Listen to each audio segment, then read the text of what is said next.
Hari Om. In this part, we will explore the meaning of the 22nd Shloka of Sri Vishnu Sahasranamam. Amritas sarvadhriksimma sandhata sandhimanstiraha ajo durmarshana shastha vishrutatma surariha.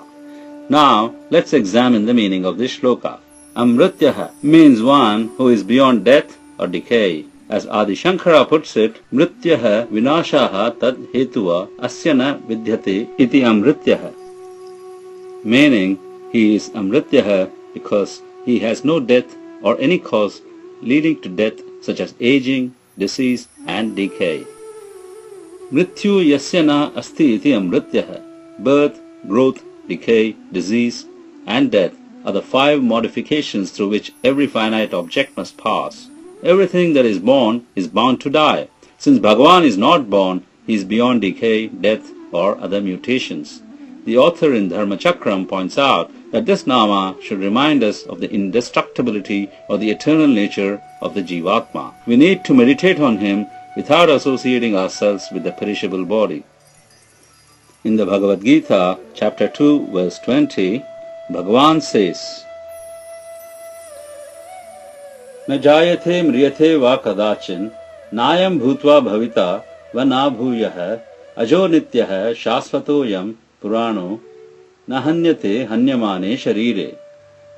Meaning, for the soul there is no birth or death, nor having once been does it ever cease to be. The soul is unborn, eternal, ever existing, imperishable and timeless.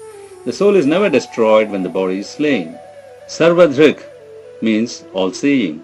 The word dhrik means one who sees and sarva means all. So, sarvadhrik means one who is omniscient.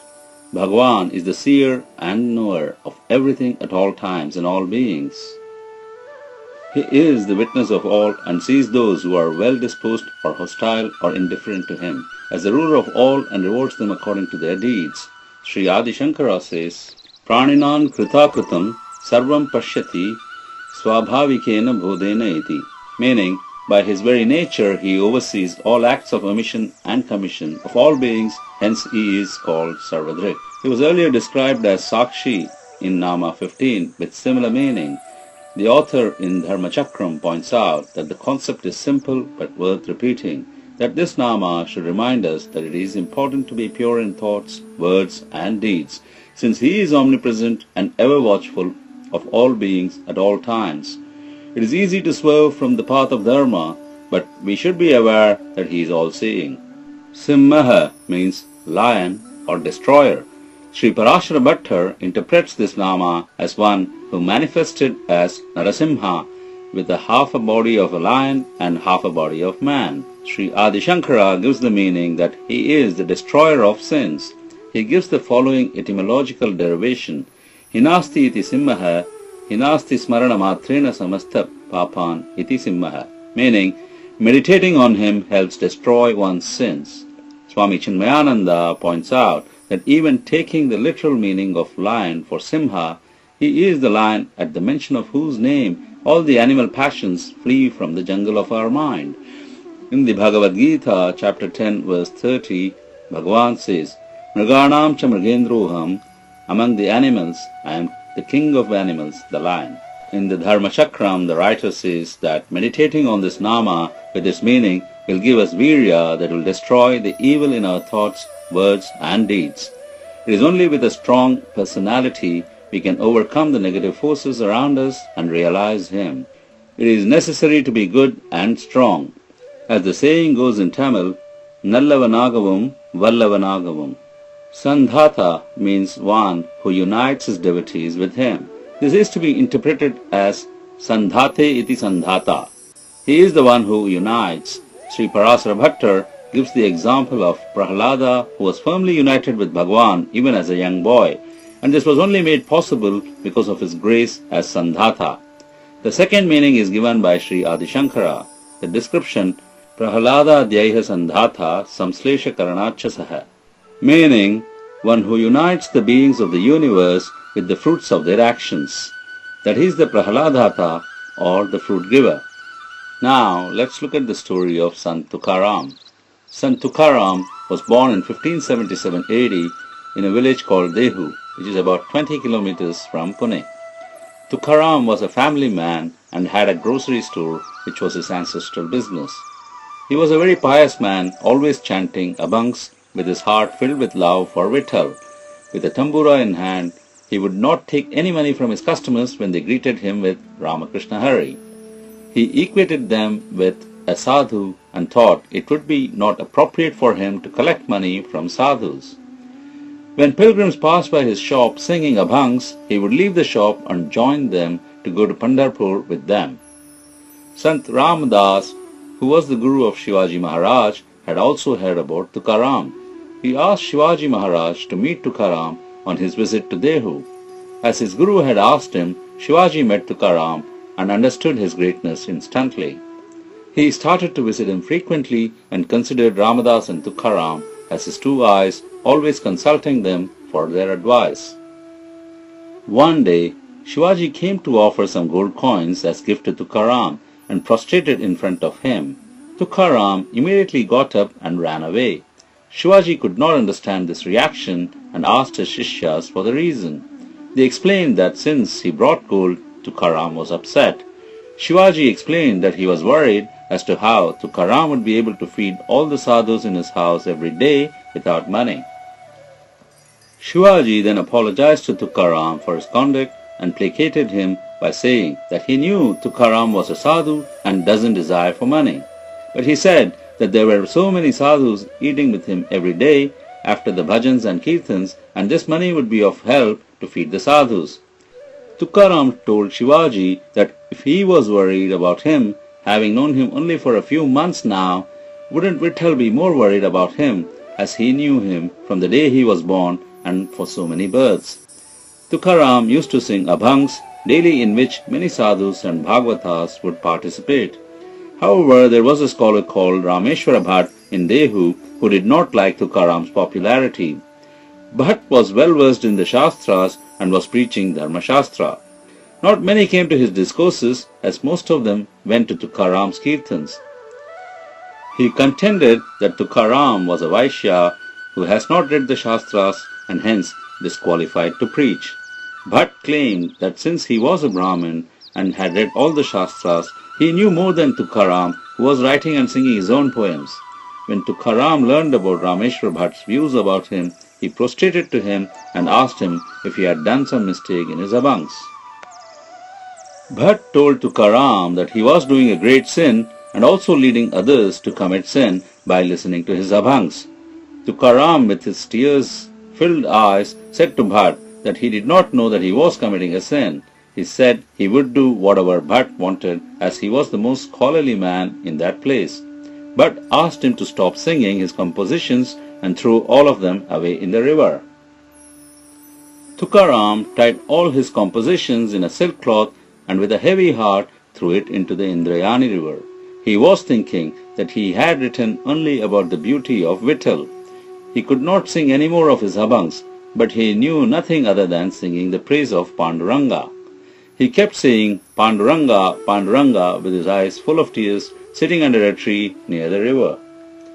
The next morning, when the priest opened the Vithoba temple in Dehu, he saw a bundle on Vithal's head. The priest rushed in to remove it and found that the bundle was wet. He opened the bundle and found that it had all the abhangs of Tukaram. He went running to Tukaram, who scolded him for retrieving it from the river. When the priest explained the miracle to Tukaram, Tukaram was elated with joy, and with tears in his eyes he thanked Vitthal for acknowledging his poems. On hearing this Leela of Vitthal, Rameshwar Bhatt came running to Tukaram and sought his forgiveness and also praised him as a Mahatma. After this incident, Tukaram's abhangs became very famous and many people started singing his songs, and his collection of abhangs came to be known as Vaishnava Veda. One day his shop was looted by some miscreants, as he had left it open and left with a group of pilgrims to Pandharpur.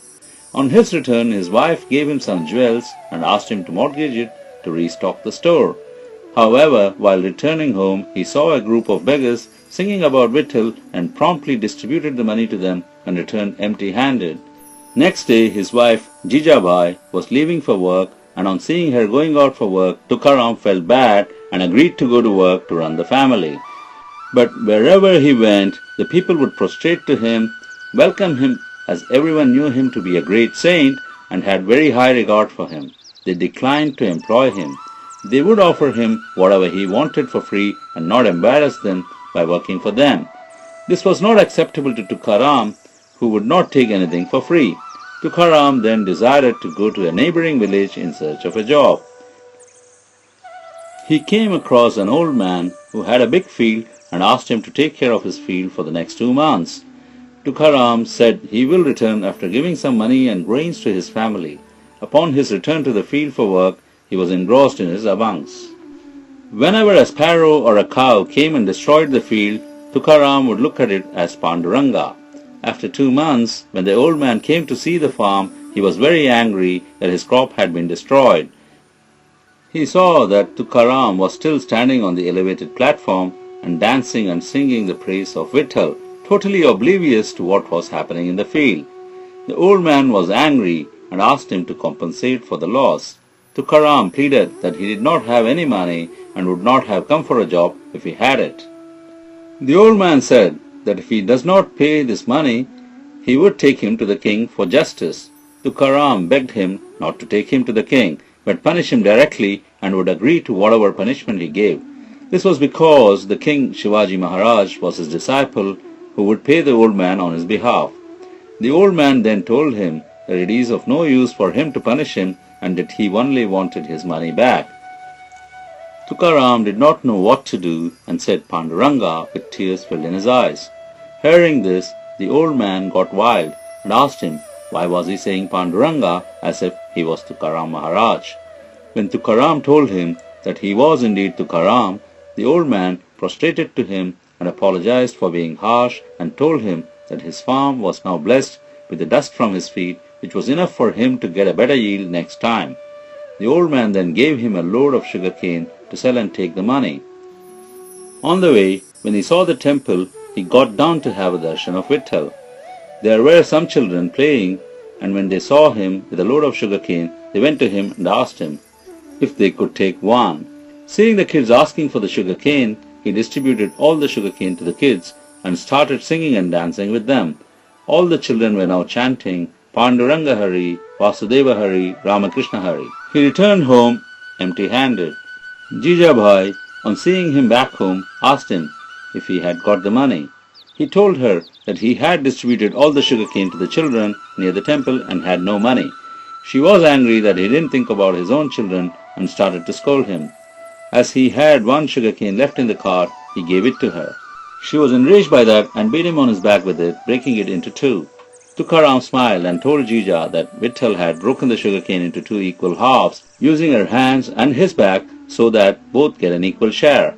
Hearing this, Jija was stunned and realized the greatness of the man. The whole of Dehu considered him to be a saint. Shivaji Maharaj seeks his advice. Panduranga speaks to him directly.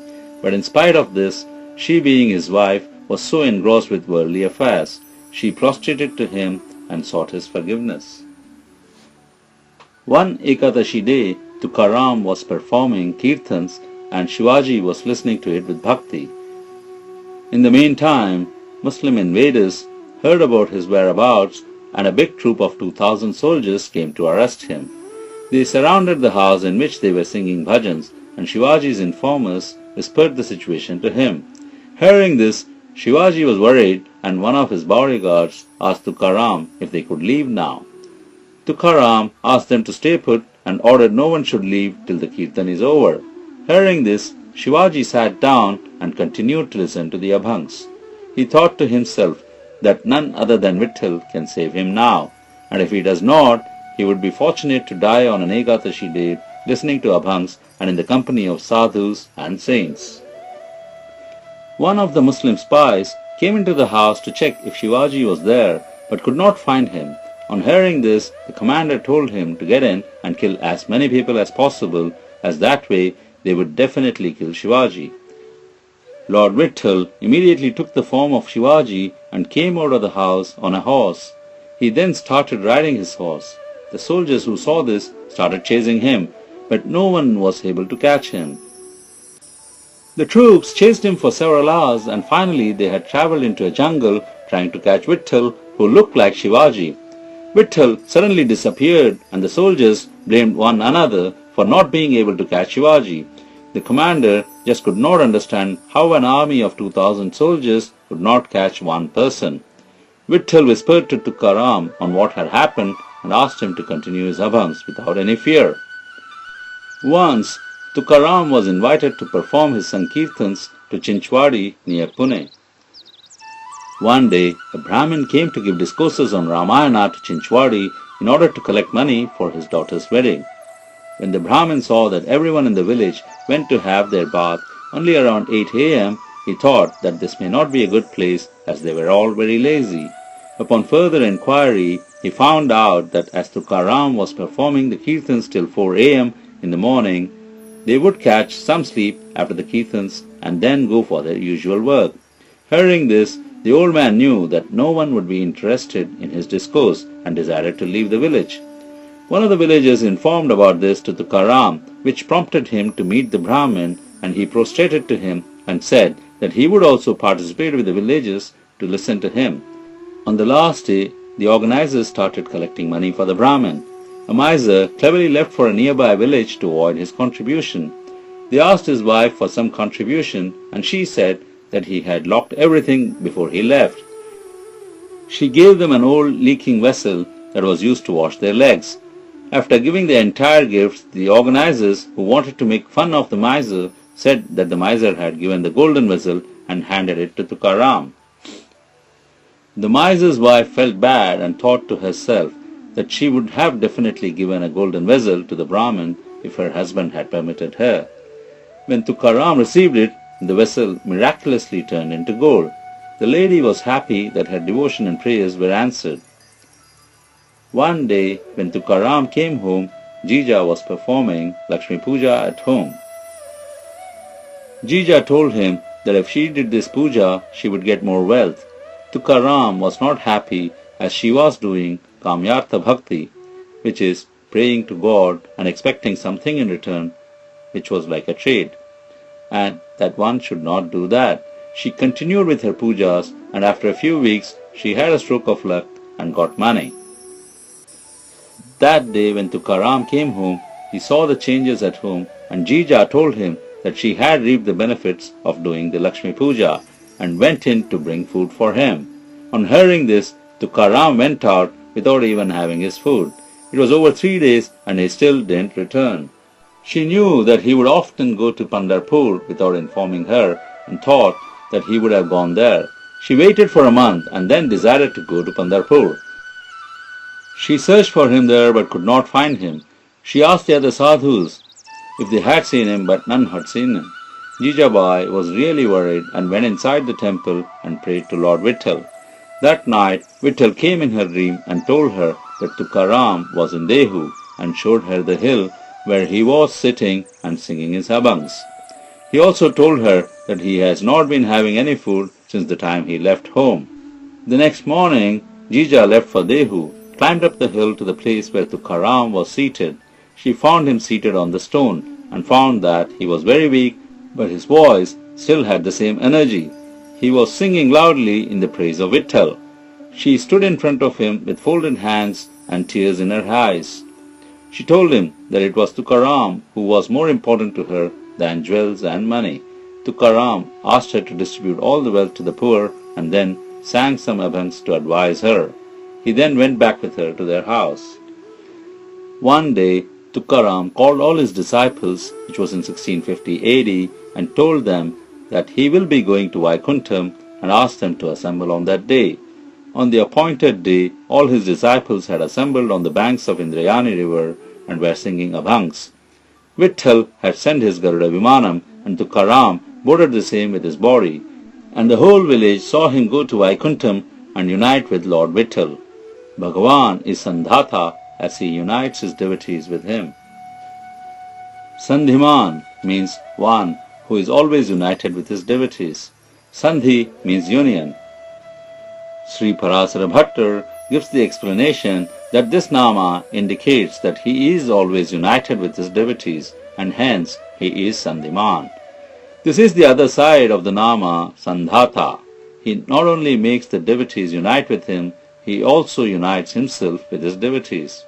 Similarly, he is a fruit giver as well as the enjoyer of fruits. Sri Adi Shankara says, Phalabhokta chasa eva iti sandhiman, meaning he is also the enjoyer of fruits. Prahalada dhyaihi nitya sandhihi yasya syat sandhiman smritaha, meaning one who is in permanent union with the likes of Prahalada.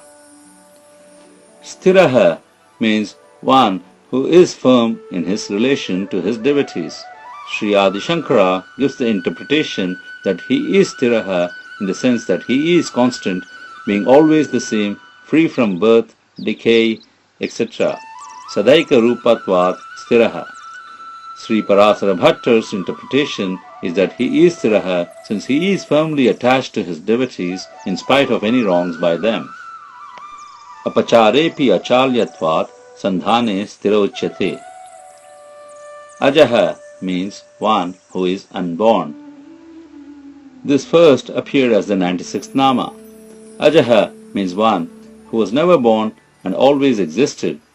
Other meanings of this Nama include remover of obstacles, one who moves in the hearts of the devotees, or one who removes the ignorance from the hearts of his devotees, and one who is the root of all sounds, Akshara A. Durmarshanaha means the unassailable. Dushkaram marshanam asya iti durmarshanaha, one who cannot be conquered or vanquished by his enemies. Sri Adi Shankara explains this as Marshitum sodham dhanavadibhir na shakyate iti durmarshanaha. He is called Durmarshanaha because he cannot be overcome by his enemies such as the Asuras. Swami Chinmayananda gives a very interesting perspective for this Nama. We may swerve from his path and satisfy our sensory urges, but after being born over and over, we ultimately have no choice except to follow his path. In the lesser levels of evolution, we may deny ourselves the peace and joy of living the spiritual values, but in the end, we will be seeking the feet of Vishnu for real happiness and true achievement. Thus, his is the final victory. The root from which this Nama is derived is Mrish Sahane, which literally means as one who is difficult to bear for his enemies. Sri Satyadeva Vasishtha interprets the Nama to mean that Bhagavan is Durmarshanaha because his stages cannot be confronted in his forms, such as the sun. He also points out that this principle is demonstrated by Bhagavan in everything in this world. The moon cannot stand the tejas of the sun. The brightness of the stars is diminished by the presence of the moon. The power of Agni is subdued by that of the water, and water vaporizes in the presence of Agni. An alternate interpretation for Durmarshanaha is that it can also mean one who cannot be easily understood. Based on the alternate meaning for Marshitum, which is Yathum Dukkena Marshitum Sakyaha Durmarshanaha, the interpretation by Dharmachakram is that he is Durmarshanaha because he destroys the evil Asuras. This derivation is based on the Dhatu word Mri, which means to kill in order to protect the Devas. Meditating on this Nama with its meaning will help in driving away the evil thoughts from the devotee's mind. Valmiki, who was ignorant in the beginning, meditated on the Rama Nama, and this led Valmiki to ultimately realize the God. Shastha means the teacher. This word is derived from sasu and is ishtau, to teach, to govern, to correct, to advise. Shasti Vishwam iti Shastha means one who teaches the Vedas to the world and governs is Shastha. The words like Shastra, Shiksha, etc. are derived from the same root word. Shastha refers to a ruler or one who imposes order and discipline on the world. As Adi Shankara explains, Shruti Smrityadibihi Sarvesham Anushishtim Karoti iti Shasta, meaning he is called Shasta because he rules over all using Vedas and other scriptures as his tools of discipline. Sri Parasara Bhattar gives the meaning that he righteously punishes those who are hindrance to his devotees, and so he is Shasta. Vishrutatma means one whose exploits are praised with wonder. The Nama Vishrutatma has several meanings. One who is called by special names such as truth, knowledge, etc. Or one whose praise is sung in various forms, and one whose Atma is of a special nature. The interpretations, except the last one, are based on the different ways in which the Vyakhyanakarthas have construed the V in Vishrutatma. Sri Parasara Bhattar gives the interpretation Vishmayena, meaning with wonder, and adds that this praise in wonder is by all at all times and at all places. Sri Adi Shankara has interpreted it as Visheshena to mean special, and that he is Visheshena Shrutoyena Satya Jnana Dilakshanaha Atmatho Vishrutatma, meaning he is characterized through special terms like truth, wisdom, etc., and specially glorified in the Shrutis or Vedas. Sri Satyadevo Vasishtha has given the meaning Vividaihi to mean many forms, Shru Shravane to mean hear, and Atma to mean the soul. He points out that Bhagavan is known through different forms like sun, moon, etc. He gives the following corroboration from the Shruti. Tadeva Agnis Tadadityas Tadvayus Taduchandramaha Tadeva Shukram Tad Brahma Ta Apaha Sa Prajapatihi from the Yajurveda. He is also Vishrutatma since he is sung through various means such as Ganam, Archanam, etc. and through Samaveda, Yajurveda, etc. Viseshena Shruta Atma Yena Sa Vishrutatma, meaning one who is known to be different from the Jivatma, one who is Sarvagya, Sarvashakta, Sarvaniyanta. His Atma is pure Shadgunya, Paripurna form, unassociated with an external form and unimpacted by the effects of karma. Surariha means the slayer of enemies of the Devas. This Nama consists of three words, Sura, Ari and Ha, where Sura refers to Devas, Ari is the enemy and Ha is the destroyer. He is Surariha because he is the destroyer of enemies of the Devas, or the destroyer of the Asuras. Sri Parashara Bhattar points out Bhagavan's slaying of Hiranyakashipu in this context. Swami Chinmayananda points out that meditating on this Nama's meaning leads to the destruction of the demons in our mind that gives rise to the tamasic and rajasic gunas. One who drives away all the above inimical negative tendencies is Surariha. Sri Satyadeva Vasishtha has included the following Rigvedic mantra and says that it is his own personal experience that chanting of this mantra helps in warding off all evils or evildoers. Pahino Agne Rakshasaha Pahi Durthir Aravnaha Pahi Rishatha Uttava Jighamsato Bhradbhano Yavistya, meaning preserve us, Agni, from the fiend, preserve us from malicious wrong, save us from him who would injure us or slay, most youthful, thou with lofty light. All the namas in the shloka have been interpreted by Sri Parasara Bhattar as relating to the description of the gunas associated with Bhagavan's Narsimha avatar. Hari Om Tat Sat.